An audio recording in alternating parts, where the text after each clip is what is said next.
ចំពោះទី1តើសិភៅនេះមានអ្វីពិសេសខ្លះសម្រាប់ខ្ញុ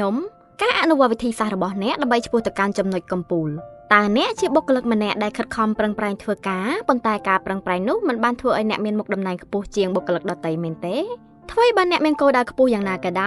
យតែអ្នកនៅតែមានទំនោរចិត្តចូលចិត្តលួចឆ្លើយតបអ៊ីមែលដែលមានអារម្មណ៍ធុញទ្រាន់ក្នុងការពិនិត្យមើលការងារដែលត្រូវធ្វើដដែលឬទេ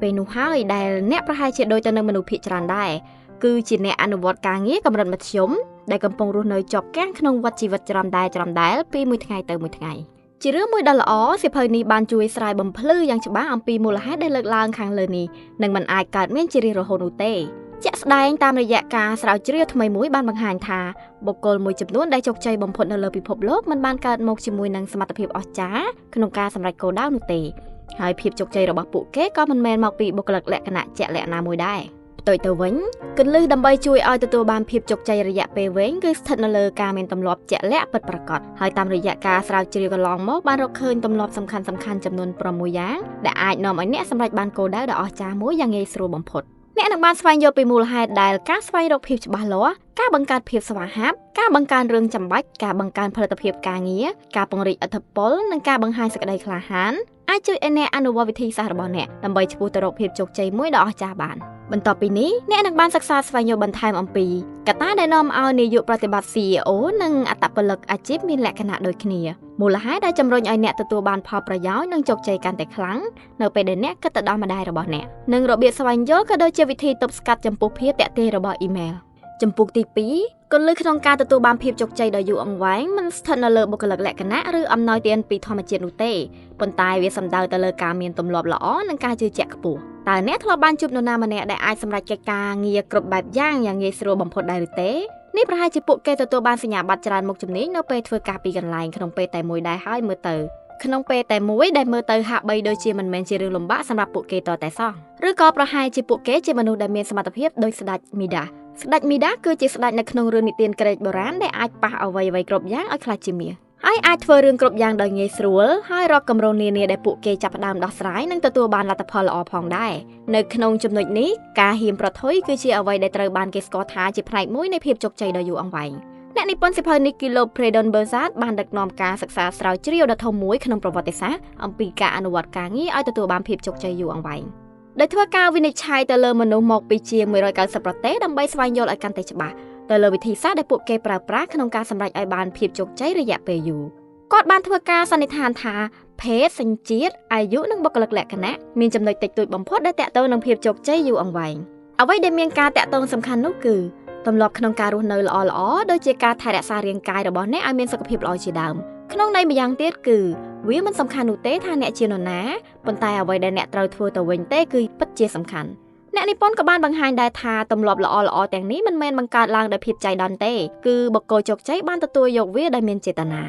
ឥឡូវនេះសូមកុំយកច្រឡំរវាងទម្លាប់ទាំងនេះជាមួយនឹងវិធីសាស្ត្រក្នុងការរស់នៅឬជាធម្មតាវាជាការផ្លាស់ប្ដូរដ៏អស្ចារ្យមួយដែលមិនទាមទារឲ្យមានការខិតខំប្រឹងប្រែងក្នុងការអនុវត្តនោះទេបុគ្គលជោគជ័យតែងតែបំពេញគ្រប់កិច្ចការបានល្អជាងអ្នកដទៃទៀតដែលមានការងារនិងអាយុស្មើគ្នាពីព្រោះពួកគេអនុវត្តទម្លាប់ទាំងនោះប្រកបដោយមនសិការនិងភាពច្បាស់លាស់ចំណែកឯលក្ខណៈសាមញ្ញមួយទៀតគឺភាពជឿជាក់របស់ពួកគេនៅក្នុងភាពជាម្ចាស់ការដែលមានទៅលើកិច្ចការលំបាកមួយចំនួនដូចជាគ្រប់គ្រងគម្រោងធំៗនៅកន្លែងធ្វើការឬការសិក្សាភាសាបរទេសថ្មីជាដើមជាថ្មីម្ដងទៀតទម្លាប់ទាំងនេះមិនមែនជាលក្ខណៈដែលកើតពីធម្មជាតិស្រាប់នោះទេវាគឺជាការបង្កើតទំនុកចិត្តនៃភាពជឿជាក់ដោយខ្លួនឯងដែលសម្រេចបានតាមរយៈការយកចិត្តទុកដាក់ខ្ពស់ក្នុងការអនុវត្តការងារទាំងនេះគឺជាដំណឹងល្អមួយសម្រាប់អ្នកព្រោះថាអ្នកក៏អាចទទួលបានភាពជឿជាក់ទាំងនេះដែលគ្រាន់តែអនុវត្តឲ្យបានត្រឹមត្រូវតែប៉ុណ្ណោះលើពីនេះទៅទៀតជាមួយនឹងការអនុវត្តបានខ្ជាប់ខ្ជួនជាប្រចាំនឹងជួយអ្នកឲ្យទទួលបាននូវចំណេះដឹងនិងជំនាញកាន់តែច្រើនហើយក៏ជួយបង្កើនទំនុកចិត្តអ្នកកាន់តែខ្ពស់ដែលធ្វើឲ្យមានភាពងាយស្រួលក្នុងការសិក្សានិងរីកចម្រើនបន្តទៀតស្ថានភាពវិលចុះឡើងឥតឈប់ឈរនៃការរីកលូតលាស់និងការអភិវឌ្ឍសមត្ថភាពខ្លួនឯងបែបនេះគឺជាលក្ខណៈសម្គាល់ពិសេសមួយនៃភាពជោគជ័យដ៏យូរអង្វែងតើវាមើលទៅគួរឲ្យអ្នកចាប់អារម្មណ៍ណាស់មែនទេបើដូច្នេះកុំឲ្យខាត់ពេលវេលាយូរយើងនឹងធ្វើការស្វែងយល់អំពីទម្លាប់ល្អៗទាំងនោះឲ្យកាន់តែច្បាស់នៅក្នុងចំណុចបន្ទាប់ចំពោះទី3បុគ្គលជោគជ័យតែងតែស្គាល់ពីខ្លួនឯងច្បាស់និងមានគោលដៅពិតប្រាកដនៅក្នុងជីវិតតើនៅពេលណាដែលអ្នកសួរខ្លួនឯងលើកចុងក្រោយនៅសំណួរសំខាន់ៗមួយចំនួនដូចជាតើខ្ញុំចង់ឲ្យអ្នកដទៃចងចាំខ្ញុំដោយរបៀបណាឬក៏តើខ្ញុំគួរធ្វើអ្វីខ្លះជាមួយជីវិតរបស់ខ្ញុំ មនុស្សជាច្រើននឹងគិតអំពីសំណួរទាំងនេះនៅក្នុងឱកាសថ្ងៃបុណ្យខួបកំណើតនិងពិធីបុណ្យឆ្លងឆ្នាំសកលតែប៉ុណ្ណោះប៉ុន្តែសម្រាប់បុគ្គលជោគជ័យវិញពួកគេតែងតែសួរសំណួរមកកាន់ខ្លួនឯងគ្រប់ពេលហើយវាបានក្លាយជាទម្លាប់មួយដែលអ្នកនិពន្ធបានហៅថាការស្វែងរកភាពច្បាស់លាស់និងធ្វើឲ្យពួកគេប្រកាន់ខ្ជាប់គោលដៅបានល្អផងដែរមិនតែប៉ុណ្ណោះវាក៏បានផ្ដល់ឲ្យពួកគេនូវភាពរឹងមាំនៃគោលបំណងនិងទិសដៅនិងការផ្ដោតអារម្មណ៍ខ្ពស់ផងដែរទៅលើអ្វីៗគ្រប់យ៉ាងដែលត្រូវធ្វើចាប់តាំងពីពេលដែលពួកគេបានដឹងច្បាស់ពីវិធីសាស្ត្រនៃសកម្មភាពដែលត្រូវយកមកអនុវត្តដើម្បីសម្រេចគោលដៅដែលចង់បានផ្ទុយទៅវិញនៅពេលដែលអ្នកខ្វះភាពច្បាស់លាស់នៅក្នុងខ្លួនអ្នកអាចនឹងធ្លាក់ទៅក្នុងស្ថានភាពមិនស្រណុកចិត្តនិងមានអារម្មណ៍អវិជ្ជមានជានិច្ចនៅក្នុងភាពច្បាស់លាស់មានចំណុចសំខាន់បន្ថែមចំនួន4ទៀតដែលអ្នកត្រូវការជាចាំបាច់ដើម្បីយកមកអនុវត្តឲ្យជីវិតកាន់តែប្រសើរឡើងចំណុចទី1គឺការស្គាល់ខ្លួនឯងនិងស្វែងយល់ឲ្យបានច្បាស់ថាអ្នកចង់ក្លាយជាមនុស្សបែបណានៅពេលអនាគតបុគ្គលជោគជ័យតែងតែផ្ដោតការយកចិត្តទុកដាក់ខ្ពស់ដើម្បីឲ្យខ្លួនឯងក្លាយជាមនុស្សដែលល្អបំផុតសម្រាប់ខ្លួនឯងនិងធ្វើឲ្យអ្នកដទៃចងចាំថាខ្លួនជានរណាឲ្យពិតប្រាកដដូចជាមានទឹកចិត្តល្អចេះប្រយ័ត្នប្រយែងនិងចរិតសុភាពរាបសារជាដើមនៅពេលដែលអ្នកបានកំណត់ថាអ្នកចង់ក្លាយជាមនុស្សបែបណាហើយនោះអ្នកគួរតែសួរខ្លួនឯងបន្ថែមថាតើខ្ញុំធ្លាប់មានអរិយាប័ត្របែបនេះពីមុនមកទេបើមិនធ្លាប់ទេតើខ្ញុំត្រូវធ្វើការផ្លាស់ប្ដូរទៅលើអ្វីខ្លះចំណុចទី2គឺតកតងនឹងវិស័យសង្គមនិងការស្វែងយល់ចំពោះការរៀបចំទុកដាក់ជាមុនក្នុងការទំនាក់ទំនងជាមួយអ្នកដទៃបុគ្គលដែលមានភាពជោគជ័យមិនដែលធ្វើអ្វីមួយដោយមិនបានគិតទុកមុនច្បាស់លាស់នៅពេលទំនាក់ទំនងទៅកាន់មនុស្សក្នុងសង្គមឡើយប្រសិនបើមានការជួបជុំញ៉ាំអាហារថ្ងៃត្រង់ការចូលរួមក្នុងកិច្ចប្រជុំនិងកម្មវិធីជប់លៀងកើតឡើងនោះពួកគេនឹងចោទជាសំណួរទៅកាន់ខ្លួនឯងថាតើខ្ញុំគួររៀបចំនិងត្រៀមខ្លួនដូចម្តេចខ្លះដើម្បីឲ្យស័ក្តិសមចូលរួមក្នុងពិធីទាំងនេះនៅក្នុងចំណុចទី3គឺបង្ហាញពីជំនាញនិងចំណេះដឹងច្បាស់លាស់អំពីទេពកោសល្យដែលយើងត្រូវធ្វើការអភិវឌ្ឍបុគ្គលជោគជ័យនឹងផ្ដោតអារម្មណ៍ទៅលើជំនាញវិជ្ជាជីវៈមូលដ្ឋានឬវិស័យណាមួយដែលខ្លួនចូលចិត្តហើយធ្វើការចំណាយពេលវេលាដើម្បីអនុវត្តនិងជៀសវាងការរំខានទាំងឡាយដែលអាចកើតមាននៅក្នុងន័យនេះបើសិនជាអ្នកចង់ក្លាយជាអ្នកនិពន្ធដ៏ល្បីមួយរូបអ្នកគួរកំណត់យកពេលវេលាមកធ្វើការតែងនិពន្ធបន្ទាប់មកត្រូវទទួលយករាល់មតិយោបល់ទាំងឡាយដើម្បីរៀននិងកែលម្អឲ្យបានប្រសើរឡើងមិនមែនគ្រាន់តែរៀនអំពីរបៀបតែងនិពន្ធមួយមុខនោះទេចំណែកឯចំណុចសំខាន់ចុងក្រោយគឺការផ្ដល់ជំនួយនិងស្វែងរកវិធីក្នុងការជួយត្រឡប់ទៅកាន់អ្នកដទៃវិញបុគ្គលដែលមានភាពជោគជ័យមិនត្រឹមតែពូកែធ្វើការងារសម្រាប់ផ្ដល់ជាប្រយោជន៍ដល់ខ្លួនឯងប៉ុណ្ណោះទេប៉ុន្តែជួយជាប្រយោជន៍ដល់អ្នកដទៃផងដែរការធ្វើបែបនេះនឹងជួយជំរុញទឹកចិត្តពួកគេក៏ដូចជាផ្ដល់ឲ្យជាកម្លាំងចិត្តនិងចែករំលែកបទពិសោធន៍ការងារល្អៗរបស់ពួកគេទៀតផងចំពោះសំណួរដែលគួរសួរក្នុងចំណុចនេះគឺតើនរណាខ្លះដែលត្រូវការខ្ញុំចំពោះទី4បុគ្គលជោគជ័យមានទស្សនវិស័យវិជ្ជមានចំពោះជីវិតហើយមានកាយសម្បទានិងប្រាជ្ញាស្មារតីរឹងមាំផងដែរប្រសិនបើអ្នកស្រមៃថាត្រូវរៀបរាប់ពីទម្លាប់របស់នាយកប្រតិបត្តិដ៏ជោគជ័យម្នាក់ដែលតែងតែអនុវត្តនោះអ្នកប្រហែលជាគិតទៅដល់ការងារដែលត្រូវធ្វើក្នុងការវិភាគប្រចាំថ្ងៃនិងសមត្ថភាពក្នុងការគ្រប់គ្រងស្ថានភាពមិនឲ្យមានការរំខានជាអបបរមាជាក់ជាមិនខានប៉ុន្តែអ្នកប្រហែលជាមិនបានគិតទៅដល់ការធ្វើលំហាត់ប្រាណជាប្រចាំរបស់គាត់នោះទេយើងដឹងហើយថានាយកប្រតិបត្តិធ្វើការងារដែលតាក់ទងយ៉ាងខ្លាំងជាមួយនឹងផ្នែកប្រាជ្ញាស្មារតីប៉ុន្តែការស្រាវជ្រាវបានបង្ហាញថាពួកគេក៏មានកាយសម្បទារឹងមាំផងដែរហើយកម្រិតនៃភាពស្វាហាប់របស់ពួកគេវិញប្រហែលជាមានលក្ខណៈដូចគ្នាទៅនឹងអត្តពលិកអាជីពផងដែរអ្នកនិពន្ធបានហៅទម្លាប់ទី2នេះថាការបង្កើនភាពស្វាហាប់ហើយវាក៏ជាគន្លឹះដ៏សំខាន់ក្នុងការរក្សាឲ្យបាននូវកម្រិតនៃភាពជោគជ័យយូរអង្វែងអ្នកវិទ្យាសាស្ត្រផ្នែកប្រព័ន្ធប្រសាទរកឃើញថាការធ្វើលំហាត់ប្រាណបានទៀងទាត់នឹងជួយបង្កើនឲ្យមានការផលិតសរសៃណឺរ៉ូនថ្មីនៅក្នុងផ្នែកនៃខួរក្បាលរបស់អ្នកដែលពាក់ព័ន្ធនឹងការសិក្សារៀនសូត្រនិងការចងចាំការធ្វើលំហាត់ប្រាណក៏បានជួយឲ្យអារម្មណ៍មានភាពប្រសើរឡើងនិងបានកាត់បន្ថយ stress ដែលទាំងអស់នេះនឹងជួយបន្ថែមដល់ការអនុវត្តភាពជាអ្នកដឹកនាំបានកាន់តែខ្លាំងប៉ុន្តែតើអ្នករាល់គ្នាធ្លាប់ដឹងដែរទេថាការធ្វើលំហាត់ប្រាណពិតជាផ្ដល់ផលល្អសម្រាប់សុខភាពអ្នកចំពោះបុគ្គលជោគជ័យវិញពួកគេតែងតែគិតថាការហាត់ប្រាណមានសារៈសំខាន់ខ្លាំងណាស់ព្រោះពួកគេបានបង្កើតទម្លាប់នេះជាប្រចាំនិងប្រកាន់ខ្ជាប់បានយ៉ាងតឹងរ៉ឹងខណៈពេលដែលបុគ្គលដែលមិនមានភាពជោគជ័យតែងតែពូកែរកមូលហេតុដើម្បីគេចវេះពីការធ្វើលំហាត់ប្រាណនេះដើម្បីឲ្យការបង្កើតភាពស្វាហាប់ផ្នែកប្រាជ្ញាស្មារតីអាចសម្រេចទៅបានអ្នកត្រូវតែមានទស្សនវិស័យទៅលើជីវិតបន្ថែមទៀតតាមរយៈទិន្នន័យនៃការស្រាវជ្រាវបានបង្ហាញឲ្យឃើញថាបុគ្គលជោគជ័យតែងតែមានអារម្មណ៍រីករាយស្រស់ស្រាយនិងគំនិតវិជ្ជមានជាងមនុស្សដទៃទៀតនៅជុំវិញខ្លួនទោះបីជានៅក្នុងជីវិតរស់នៅផ្ទាល់ខ្លួននិងជីវិតការងាររបស់ពួកគេមិនបានជួបផលលំបាកឬក៏ជួបបញ្ហាក៏ដោយពួកគេនឹងនៅតែបន្តនឹងរក្សាគោលបំណងក្នុងការផ្ដោតទៅលើអ្វីៗដែលល្អដើម្បីគេចឲ្យផុតពីស្ថានភាពនៃគំនិតអវិជ្ជមានលើពីនេះទៅទៀតការស្រាវជ្រាវនេះក៏បានលើកឡើងថាទស្សនវិស័យវិជ្ជមានមានការតាក់ទងដោយផ្ទាល់ជាមួយនឹងបុគ្គលជោគជ័យដែលអាចធ្វើឲ្យជីវិតរបស់ពួកគេកាន់តែរីករាយនិងមានប្រាជ្ញាស្មារតីកាន់តែស្វាហាប់ដើម្បីធ្វើឲ្យអ្នកមានទម្លាប់ក្នុងការគិតបែបវិជ្ជមានអ្នកអាចចាប់ផ្ដើមចំណាយពេលប៉ុន្មាននាទីរៀងរាល់ព្រឹកហើយសួរខ្លួនឯងអំពីរឿងល្អៗអ្វីខ្លះដែលអ្នកគិតថាអាចកើតឡើងនៅក្នុងថ្ងៃថ្មីនេះអ្នកប្រហែលជាបានជួបមិត្តភក្តិចាស់ហើយញ៉ាំអាហារថ្ងៃត្រង់ជាមួយគ្ន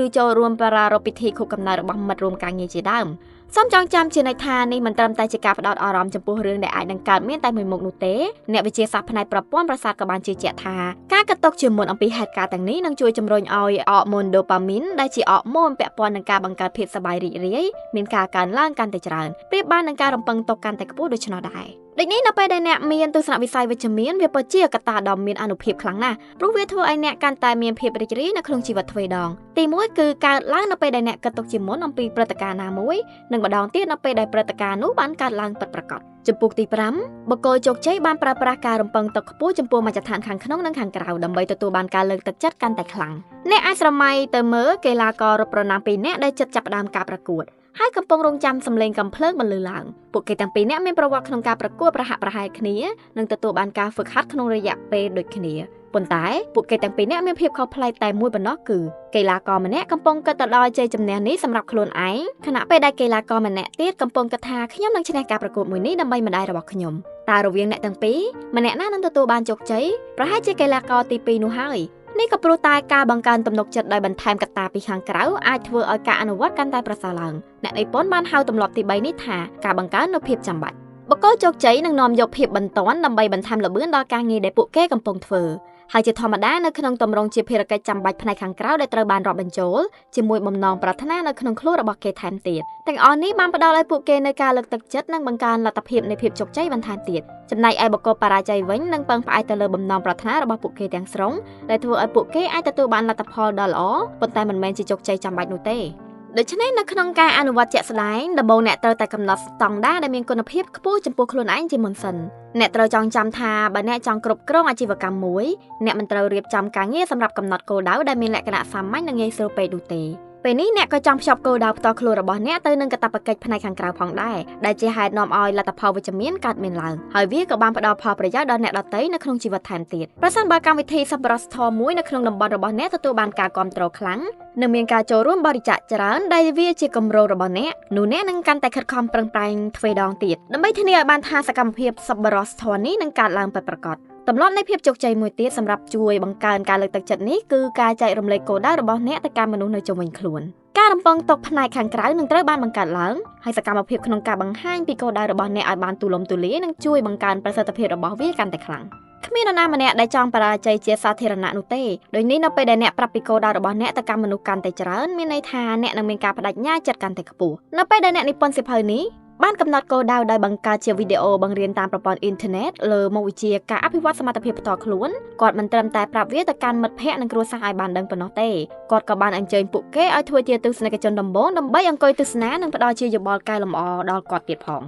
ងចំពុកទី6បុគ្គលជោគជ័យតែងតែជៀសវាងរាល់ការរំខានទាំងឡាយនិងមានភាពវៃឆ្លាតក្នុងការកំណត់ពេលវេលាបានច្បាស់លាស់វាពិតជារឿងដ៏គួរឲ្យបារម្ភមួយនៅពេលដែលអ្នកតែងតែមានអារម្មណ៍ថារវល់ឥតឈប់ឈរនិងត្រូវរត់ចុះឡើងឆ្លេឆ្លាទាំងមិនទាន់បានសម្រេចអ្វីមួយបានជោគជ័យនៅឡើយនេះគឺជាសញ្ញាមួយដែលបញ្ជាក់យ៉ាងច្បាស់អំពីភាពមិនស្មើគ្នារវាងការប្រើប្រាស់ថាមពលរបស់អ្នកជាមួយនឹងលទ្ធផលដែលអ្នកទទួលបានចំណុចនេះនឹងនាំយើងទៅកាន់ទម្លាប់ទី4នៃភាពជោគជ័យដ៏យូរអង្វែងគឺការបង្កើនផលិតភាពការងារដែលអ្នកអាចធ្វើបានដោយការរៀនពីរបៀបបំបែកការងារសំខាន់ៗចេញពីការងារដែលមិនសំខាន់តាមរយៈវិធីនេះអ្នកនឹងត្រូវចំណាយថាមពលទៅលើតែកិច្ចការសំខាន់បំផុតប៉ុណ្ណោះវាជារឿងធម្មតាទៅហើយសម្រាប់បុគ្គលដែលមិនមានភាពជោគជ័យព្រោះពួកគេច្រើនតែយកចិត្តទុកដាក់ខ្ពស់ទៅលើកិច្ចការតូចតាចមួយចំនួនដែរដែលពួកគេគិតថាអាចសម្រេចបាននៅក្នុងរយៈពេលដ៏ខ្លីប៉ុន្តែបែរជាត្រូវបន្ថែមពេលរហូតដល់រយៈពេលមួយដ៏យូរទៅវិញកត្តាមួយក្នុងចំណោមការរាំងស្ទះទាំងនោះគឺសារអេឡិចត្រូនិកឬហៅថាអ៊ីមែលដែលមនុស្សភាគច្រើនចំណាយពេលទៅលើវាជាមធ្យមប្រហែល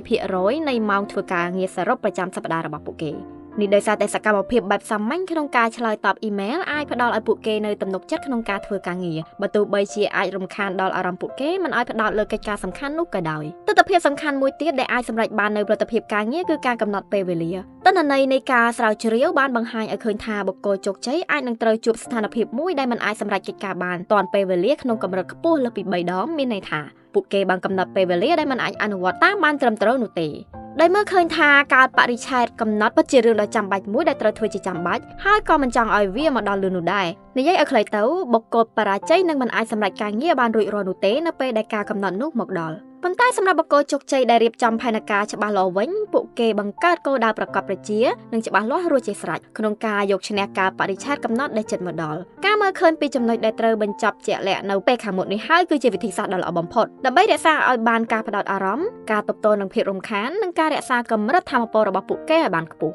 តាមរយៈការស្រាវជ្រាវដដែលនេះក៏បានបង្ហាញដែរថាមនុស្សដែលមានគោលដៅនិងស្មារតីប្រកួតប្រជែងច្បាស់លាស់តែងតែអនុវត្តគ្រប់ការងារបានល្អប្រសើរជាមនុស្សដែលមិនមានការកំណត់ពេលវេលាបានជាក់លាក់ចំពោះគម្រោងការងារធំៗដែលត្រូវចំណាយពេលវេលាយូរអាចនឹងក្លាយជាបញ្ហាប្រឈមមួយជាពិសេសនៅពេលដែលត្រូវនិយាយទៅដល់ការផ្ដោតស្មារតីនិងរក្សាសន្ទុះក្នុងការអនុវត្តវានៅក្នុងករណីនេះអ្នកនឹងអាចធ្វើវាបានតាមរយៈការបំបែកគោលដៅរយៈពេលវែងនេះឲ្យទៅជាគោលដៅតូចៗពី4ទៅ5ជំហានដែលអ្នកគិតថាអាចសម្រេចវាបានដើម្បីឆ្ពោះទៅរកភាពជោគជ័យវិធីសាស្ត្រនេះចាំបាច់ទាមទារឲ្យអ្នកត្រូវធ្វើការផ្ដោតអារម្មណ៍យកចិត្តទុកដាក់និងប្រឹងប្រែងឆ្ពោះទៅមុខជានិច្ចទោះបីជានៅសល់ពេលវេលាច្រើនខែឬច្រើនឆ្នាំទៀតក៏ដោ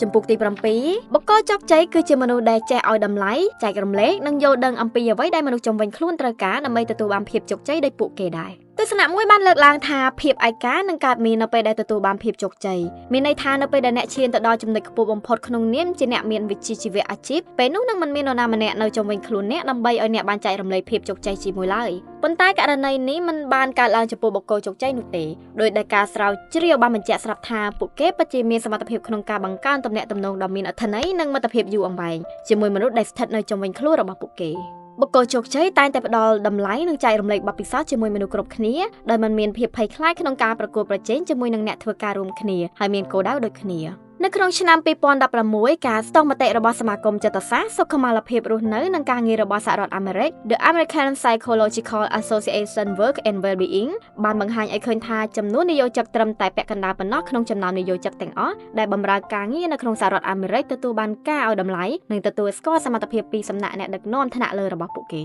ប៉ុន្តែសម្រាប់អ្នកគ្រប់គ្រងដែលមានភាពជោគជ័យនិងបណ្ដាលឲ្យរឿងបែបនេះកើតមានឡើងនៅក្នុងការស្រាវជ្រាវលោក Berzard បានរកឃើញថាអ្នកគ្រប់គ្រងជោគជ័យតែងតែមានទម្លាប់សរសើរនិងលើកទឹកចិត្តដល់បុគ្គលិករបស់ពួកគេជានិច្ចហើយពួកគេក៏បានសម្គាល់និងបង្ហាញពីការពេញចិត្តចំពោះការបំពេញការងារបានល្អរបស់បុគ្គលិកថែមទៀតផងបុគ្គលជោគជ័យត្រូវបានមើលឃើញថាជាមនុស្សដែលមានឥទ្ធិពលក្នុងការផ្ដល់គំនិតហើយនេះក៏ជាទម្លាប់ទី5របស់ពួកគេផងដែរពួកគេបានដឹងច្បាស់ពីការខិតខំប្រឹងប្រែងនិងគោលបំណងរបស់អ្នកដទៃហើយប្រើប្រាស់ចំណេះដឹងដែលខ្លួនមាននោះដើម្បីចែករំលែកទៅតាមអ្វីដែលអ្នកទាំងនោះត្រូវការមិនត្រឹមតែប៉ុណ្ណោះអ្នកគ្រប់គ្រងដ៏ជោគជ័យក៏បានដឹងយ៉ាងច្បាស់ដែរថាបុគ្គលិករបស់ខ្លួនតែងតែចង់បានការជឿទុកចិត្តនិងផ្ដល់សេរីភាពក្នុងការសម្រេចចិត្តចំពោះគោលបំណងផ្ទាល់ខ្លួនជាដើមការដែលមានអំណាចនិងឥទ្ធិពលបែបនេះគឺជាកម្លាំងចលករជំរុញមួយដ៏អស្ចារ្យហើយសម្រាប់ពួកគេនឹងទទួលបានការដឹងគុណនិងការគោរពត្រឡប់មកវិញចំពោះទង្វើដ៏ល្អមួយនេះការចេះត្រូវរិះពិចារណានិងយល់ដឹងពីតម្រូវការរបស់អ្នកដទៃដែលចង់បានភាពរីកចម្រើនដោយខ្លួនបានធ្វើឲ្យបុគ្គលជោគជ័យអាចបែងចែកការងារមួយដ៏ត្រឹមត្រូវហើយប្រកបទៅឲ្យមនុស្សដែលស័ក្តិសមនឹងអនុវត្តវាដូច្នេះពួកគេនឹងអាចសម្រេចបានជោគជ័យនិងឈានទៅកាន់កម្រិតបន្ទាប់ទៀតជាមិនខានលើពីនេះទៅទៀតនៅពេលដែលបុគ្គលជោគជ័យត្រូវការឬចង់បានអ្វីមួយពួកគេនឹងមិនស្ទាក់ស្ទើរក្នុងការស្នើសុំទៅកាន់អ្នកដទៃនោះទេនេះគឺជារឿងដែលបុគ្គលបរាជ័យមួយចំនួនតែងតែព្យាយាមជំនះនឹងភាពភ័យខ្លាចក្នុងការទទួលយកនៅការចាប់កំហុសឬការបដិសេធផ្សេងៗទោះបីជាតាមរយៈការស្រាវជ្រាវបានបង្ហាញពីស្ថិតិដែលជាមធ្យមមនុស្សនឹងទទួលបានការឆ្លើយតបវិជ្ជមានចំនួន3ដងលើសពីការរំពឹងទុកក៏ដោយភាពភ័យខ្លាចចំពោះការចាប់កំហុសយ៉ាងតឹងរ៉ឹងពីមនុស្សជុំវិញខ្លួនជាធម្មតាវាជារឿងមួយដែលនឹកស្មានមិនដល់ប៉ុន្តែតាមពិតទៅមនុស្សភាគច្រើនមិនមានពេលទំនេរគ្រប់គ្រាន់ដើម្បីគិតពីរឿងរបស់អ្នកនោះទេដូច្នេះអ្នកគួរតែយកពេលវេលាទៅគិតរឿងល្អៗវិញទៅប្រសើរចំពុកទី8បុគ្គលជោគជ័យមិនដែលខ្លាចក្នុងការប្រថុយជាមួយគ្រោះថ្នាក់និងបើកចំហអំពីមហិច្ឆតារបស់ខ្លួនឡើយតើអ្នកជាប្រភេទមនុស្សដែលតែងតែចូលចិត្តទុកខ្លួនឯងឲ្យស្ថិតនៅក្នុងតំបន់សុវត្ថិភាព comfort zone មែនទេបើដូច្នោះមែនតើអ្នកនឹងត្រូវជួបសម្ពាធប៉ុន្មានដើម្បីឲ្យអ្នកបានចាកចេញពីតំបន់នោះចំពោះបុគ្គលជោគជ័យការប្រឈមមុខនឹងឧបសគ្គមិនមែនជារឿងចម្លែកនោះទេជាក់ស្ដែងការបង្ហាញពីភាពក្លាហានគឺជាទម្លាប់ទី6និងជាទម្លាប់ចុងក្រោយបង្អស់របស់បុគ្គលដែលទទួលបានភាពជោគជ័យដ៏យូរអង្វែងហើយវានឹងធ្វើដំណើរទន្ទឹមគ្នាយ៉ាងជិតស្និទ្ធជាមួយពួកគេដើម្បីទទួលបានទស្សនវិស័យវិជ្ជមានទៅលើស្ថានភាពលំបាកនានាដែលត្រូវជួបនាពេលខាងមុខជាថ្មីម្ដងទៀតអេរិយាបថឬទម្លាប់នៃភាពជោគជ័យនេះមិនមែនជាលក្ខណៈដែលកើតមានស្រាប់នោះទេវាជាទម្លាប់ដែលបុគ្គលជោគជ័យម្នាក់បានអនុវត្តជាប្រចាំនិងបង្កើតឡើងដោយឆ្លងកាត់ពេលវេលាជាច្រើនក្នុងនោះដែរពួកគេបានទទួលស្គាល់ថាការបង្ហាញពីភាពអង់អាចក្លាហានដើម្បីអនុវត្តការងារអាចមានការប្រឈមនឹងភាពបរាជ័យខ្ពស់ហើយនេះជាមូលហេតុមួយបង្ហាញថាទង្វើនេះត្រូវបានចាត់ទុកថាជាការប្រថុយគ្រោះថ្នាក់យ៉ាងក្លាហានមុតមាំមួយប៉ុន្តែចំពោះបុគ្គលជោគជ័យវិញពួកគេបានយល់យ៉ាងច្បាស់ពីរបៀបដើម្បីយកឈ្នះភាពភ័យខ្លាចនិងធ្វើការអនុវត្តវិធីសាស្ត្ររបស់ពួកគេឲ្យមានប្រសិទ្ធភាពផងដែរ តាមរយៈការអនុវត្តបានខ្ជាប់ខ្ជួនជាប្រចាំអ្នកក៏អាចធ្វើការសម្រេចចិត្តមួយប្រកបដោយភាពក្លាហានហើយនឹងអាចទទួលបានអារម្មណ៍រំភើបនិងចូលចិត្តក្នុងការប្រឈមជាមួយនឹងឧបសគ្គនានាដូចគ្នានឹងបកគោជោគជ័យដែរការបង្កើតឲ្យមានការប្រឈមមុខជាមួយឧបសគ្គគឺប្រៀបដូចជាការរៀនសូត្រអំពីជំនាញថ្មីមួយទៀតដែលវានឹងកាន់តែមានភាពងាយស្រួលនៅពេលដែលអ្នកឧស្សាហ៍យកវាមកអនុវត្តដូចនេះហើយអ្វីដែលអ្នកធ្វើនៅពេលនេះគឺចាប់ផ្ដើមទទួលយកនិងអនុវត្តវិធីសាស្ត្រនេះតែម្ដងឧទាហរណ៍ដូចជាការលោតឆាត់យងជាដើមនៅពេលដំបូងអ្នកប្រកាសជាមានអារម្មណ៍ភិតភ័យនិងខ្លាចញញើតយ៉ាងខ្លាំងប៉ុន្តែបន្ទាប់ពីការសាក់លបងធ្វើវាម្ដងហើយម្ដងទៀតអ្នកនឹងយល់ថាវាកាន់តែមានភាពងាយស្រួលបន្តិចម្ដង